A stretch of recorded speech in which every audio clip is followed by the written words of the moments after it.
enjoying his work in the vicarage orchard. Birds were singing, apples were ripening on the trees, ripening on the trees. It was a lovely day. "Hello, Trevor," said James. "You look bright and cheerful as my red paint." "Oh, I am," replied Trevor. "What's that noise? What's that noise?" laughed Trevor. "They're all in boxy things called beehives. I'm taking them to the station. The vicar says his bees make good honey, and he's giving some of them to his friend."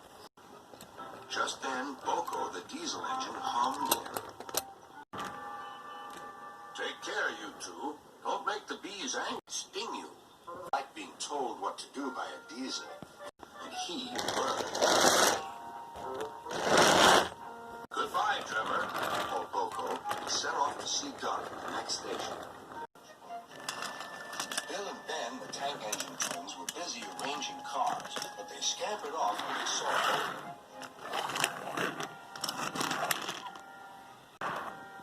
"I remember the first time I met those two," laughed Boko. "They nearly made my eyes pop out to stop to their games." "One who can keep Bill and Ben in order," chuckled Duck.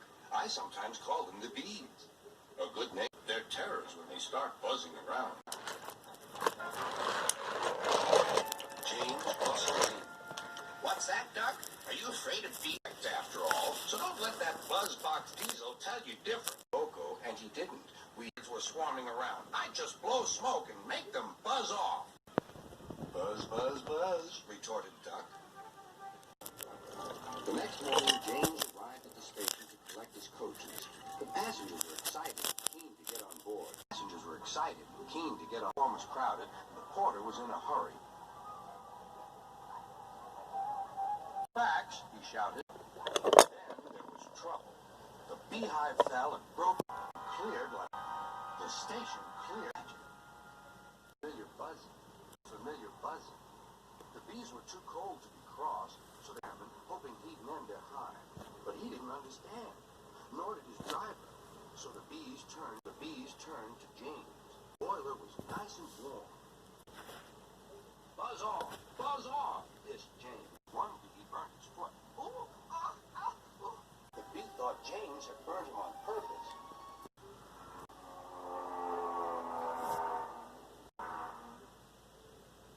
So it stung James right back on the nose. Whistled James. He had had enough. So had his fireman tried.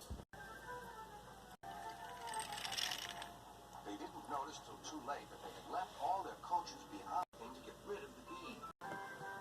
First they spun on the turntable, but to no avail. Them off, but tried washing them off. But the bees clung harder to James's warm boiler. Then they tried going through a long tunnel, but still the bees wouldn't go away. "It's no good, James," said his driver. "We'll just have to go back to the orchard and fetch another hive." I was drowned by the sound of buzzing. Waiting anxiously for James.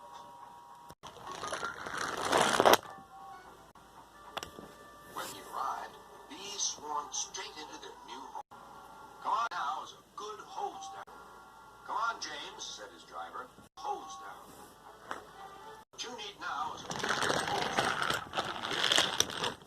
Later that evening, James was resting in the shed when the vicar came to see him.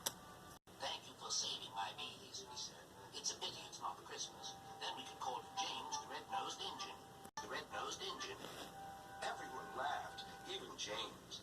But instead he decided to call James the Bee's Knees, which means